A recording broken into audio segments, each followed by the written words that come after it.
खबर आ रही है मर्चेंट नेवी से। डीजी शिपिंग के नए फरमान से हजारों नाविक की नौकरियां हुई खतरे में। आज नवी मुंबई में अखिल भारतीय नाविक संगठन के नेतृत्व में डीजी सर्कुलर के खिलाफ विरोध प्रदर्शन किया गया, जिसमें सैकड़ों की तादाद में नाविक शामिल हुए। आपको बता दें, यह विरोध प्रदर्शन वासी स्टेशन से शुरू होकर सिडको कन्वेंशन कार्यालय तक गया। गौर करने वाली बात यह है कि बिना किसी सूचना के जिस तरह से रातों रात नोट बदल दी जाती है, ठीक उसी तरह एक नया सर्कुलर सामने आता है, जिसमें हजारों नाविक की नौकरियां खतरे में आ गई हैं। हजारों परिवार सड़क पर आ गए हैं। सीधे बात करते हैं कई सालों से काम कर रहे यहाँ के ऑफिसर से। आपके जो प्रदर्शन चालू, किस तरह का क्या मामला है? पूरा मामला मैम, एक सर्कुलर है 31/25 जो 18 जुलाई को निकाला गया था, जिसमें ये था कि जो भी फॉरेन सीओसी होल्डर्स हैं उनको बैन किया गया था, जिसके अगेंस्ट हम लोगों ने एक केस भी फाइल किया था और स्टे भी, हमें इंटरिम स्टे मिला था।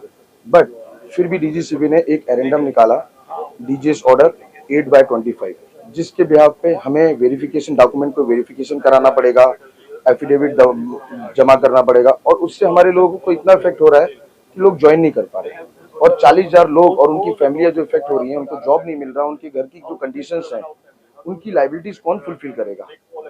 तो ये मैम, ये सर्कुलर जो कह रहा है कि हाँ, आज की डेट से आदमी जॉब पे जा नहीं सकता, कोई भी सेलर जॉब पे नहीं जा सकता। कितने लोग हैं सर? ये 40,000 मैम, 40,000 लोग हैं और उनकी फैमिली आप जोड़ लीजिए। एक आदमी अगर एक सेलर की 5 लोगों को भी सरवाइव करा रहा है। इस तरह का नियम आने का उसके पीछे क्या रीजन हो सकता है? मैम, डीजी शिपिंग ये तो मैम करप्शन का खेल है, जो इंटरनल करप्शन है, उस इंटरनल करप्शन के बारे में मैम डिस्क्लोज नहीं करना चाहता हूँ कि डीजी शिपिंग ही जाने इंटरनल उनका क्या है।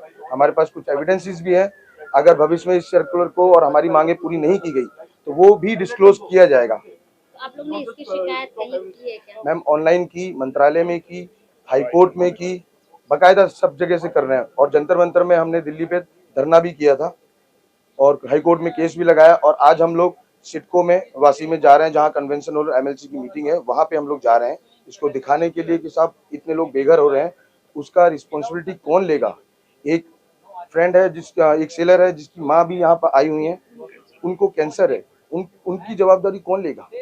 जो कैंसर की फॉर्मेलिटीज है या जो भी एक्सपेंस होगा, ट्रीटमेंट का, इलाज का पैसा कहाँ से आएगा अगर आदमी सेलर अगर जॉब में। अर्निंग बनी है घर पे, वही आदमी है जो कमा रहा है और अपना भी, अपने भाइयों का भी, घर में कोई शादी है, ब्याह है, कुछ भी है, वो ही सब कर रहा है। अभी कोई बीमारी आ गई, ऐसी बीमारी है कैंसर, जिसमें सबको मालूम है कि बहुत एक्सपेंसिव है, खर्चा बहुत लगता है। अगर हम कमाने जाएंगे ही नहीं तो हम अपने घर वालों को ट्रीटमेंट कराएंगे कैसे? अगर आपकी मांगों को अनसुना किया गया, गवर्नमेंट ने इस पर कोई एक्शन, आप लोग का अगला कदम क्या होगा? अगला कदम हम अपने लॉयर से, हम अपनी कोर मेंबर से सबसे डिस्कस करके हम उसके बाद ही उसको डिस्क्लोज करेंगे। क्योंकि अभी हम कुछ भी डिस्क्लोज करते हैं तो उसके लिए हमारे पास सामने एक सर्कुलर रख दिया जाता है, एक ऑर्डर रख दिया जाता है, एक एडोमेंट रख दिया जाता है कि ये लो, नई चीज तुम्हारे आगे रख दी है, अब फिर तुमको हमने स्टॉप कर दिया। तो अभी हम जो कुछ भी है हम अपने कोर मेंबर से डिस्कस करेंगे इसके बारे में, और भी जो हमारे ग्रुप के मेंबर्स हैं उन सबसे उसके बारे में डिस्कस करेंगे, उनकी राय लेंगे, उसको कंक्लूड करेंगे। कंक्लूड करने के बाद हम उसके साथ, लॉयर के साथ, जो टेक्निकलिटीज है उनको पूरा तरीके से एक प्लेटफॉर्म पे लाके तो इनके साथ दोबारा रखा जाएगा बात करने के लिए। आखिरी मांगे क्या है कि आप जॉब पे रिटर्न जाना हमारी चाहते हैं, कानून ही हटा दें? हमारी मांगे ये हैं, कानून हटाया जाए, नहीं तो इसको इतना इजी कर दिया जाए कि जो जैसे पहले चल रहा था 18 तारीख से पहले, वैसा दोबारा चलना शुरू हो जाए। दूसरा चीज, जो ये हमसे एफिडेविट मांग रहे हैं, हम अपने हाथ काट के इनके हाथ में क्यों पकड़ाएं? क्या इन्होंने, जैसा कि पंकज साहब ने बोला कि जो इन्होंने इंडियन सीओसीज, एक रेपुटेटेड सीओसी है ऑल ओवर द वर्ल्ड, उसकी रेपुटेशन को डैमेज करने के लिए अंदर के लोगों ने करप्शन करके सिर्फ पैसा कमाने के चक्कर में उनको इशू किया गया और एक नंबर दे दिया गया कि 300 ही है। हमको क्या मालूम 300 है, 3 लाख है, या 3,000 है, या 30,000 है। जब तक उसका पूरा डाटा हमारे सामने नहीं रखा जाएगा, हमारा डाटा तो ये ले आया, इतने बंदे हैं, ये काम नहीं करते, इसको छोड़ो, अपनी मर्जी से जो इनको रात को सपना आया सुबह उठ के लिख के दे दिया, छाप दिया उनको।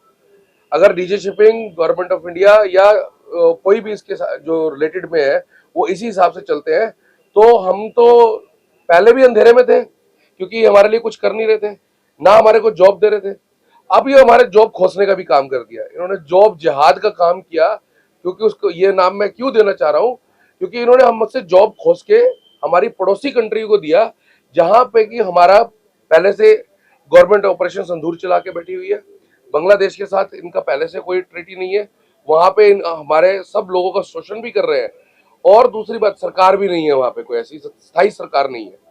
बर्मा के लोग हो गए, वहां पे होमवार चल रही है। श्रीलंकन हो गया, सबको मालूम है श्रीलंका किस कैटेगरी किस स्टेज पे है इस वक्त, और क्या बैंकरप्सी हुई, कैसे उनके प्राइम मिनिस्टर वहां से निकले।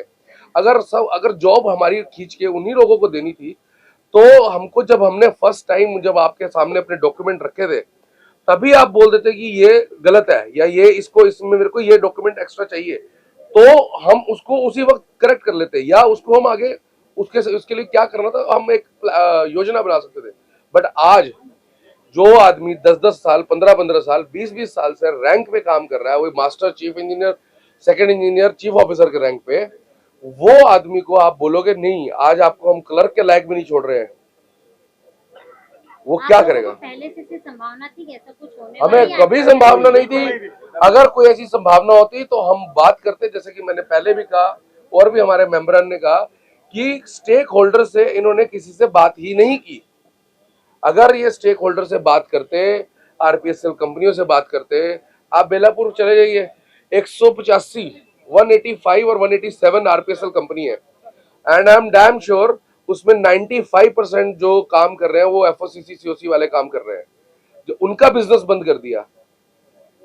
जो 5,000 करोड़ रुपए का जो डॉलर्स में हम बूस्टर देते थे अपनी इकोनॉमिक को, इंडिया इकोनॉमिक को, वो खत्म कर दिया, हमारी जॉब खत्म कर दी। ये बूस्टर किसको देने के लिए रखा हुआ है? दूसरी कंट्रीज को रखा है। अगर है तो उसकी भी क्लैरिफिकेशन फिर हमें चाहिए। इन लोग को शोषण किया जा रहा है इस बेस पे। अगर 2012 से 2013, 14, 15 है, उस टाइम में इन लोगों ने बहुत सारे सीडीसी, इंडियन सीडीसी भी उन्होंने बनाया है, तो उस टाइम में डीजीसीपी को रोकना चाहिए कि हम कैप्टन का सीडीसी दे रहे हैं, तो उन्होंने क्यों दिया? आज ये 10 साल हो गया, अब जो है जॉबलेस जिसकी उम्र हो जाए 40 हो गई, 45 हो गया, तो अब क्या वो जाएंगे? अब उनका जॉब कहाँ जाएगा? तो ये वेरिफिकेशन पहले ही करना चाहिए था जब सीडीसी उन्होंने दिया है।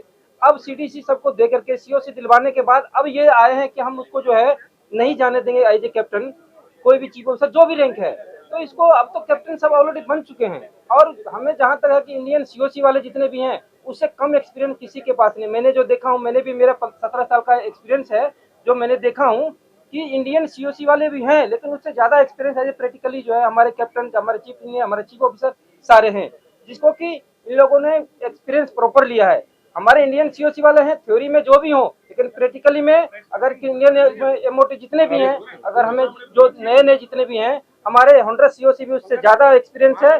और हमें इसको लगता है कि थोड़ी सी करेक्शन करनी चाहिए कि इनका पीछे के वेरिफिकेशन ना देखा जाए। अभी की आप देखिए, एक्सपीरियंस देखिए उनके क्या है, आप इंटरव्यू लीजिए, उसके बाद उनकी सीओसी को जो है प्रॉपर दिया जाए वैल्यूएशन, जो कि उनके इक्विवेलेंट तो नहीं, लेकिन एटलीस्ट कम से कम सबकी जीविका, घर चले, अपने बच्चे परिवार सब एटलीस्ट चल सके। मेरे साथ यही डीजी से विनती रहेगा कि इसको जो है रिवोक किया जाए और एक्सपीरियंस बेस पे उनको जो है कुछ आधार दिया जाए। सपोर्ट करें क्यों मैडम? पहली बात तो एक तो घर का इनकम खत्म हो गया सबसे बड़ा, और लेडीज के लिए घर चलाने के लिए पैसा चाहिए। घर का अभी डेली बैंक का फोन आ रहा है ईएमआई भरने के लिए, अब वो 1-1.5 महीने से ये हो रहा है। अगर इस तरह से आगे भी चलता रहा तो कैसे हम लोग का घर चलेगा? डीजीसी से यही है कि जो उन्होंने ये सर्कुलर निकाला उसको रिटर्न ले, और जो जितने भी ये सीओसी उनका भाई जो भी है उनको जॉब पे वापस ले। हमारा यही डिमांड है, इसके लिए हम लोग सपोर्ट करने के लिए आपके चैनल के माध्यम से मैं यही कहना चाहती हूँ कि डीजी जो भी उन्होंने डिसीजन लिया है उसको वापस ले, क्योंकि ये इनके फेवर में नहीं है। एक्सपीरियंस होल्डर है, 20-20, 25-25 साल से लोग जॉब कर रहे हैं, आज तक उनके जॉब में कोई फॉल्ट नहीं आया। अचानक से रातों रात कैसे फॉल्ट आ गया? सारे डॉक्यूमेंटेशन तो आपके पास है, सब कुछ आपके पास डिटेल है, फिर आपको देखना चाहिए था ना। मान लो 1-2 लोगों ने गलती किया होगा, उसके लिए इतने लोगों की भरपाई, ये तो गलत है ना। और इस उम्र में जो आदमी 50+ हो गया है वो कहाँ जॉब करने जाएगा? कौन देगा जॉब हमको? किस एक्सपीरियंस पे देगा जॉब?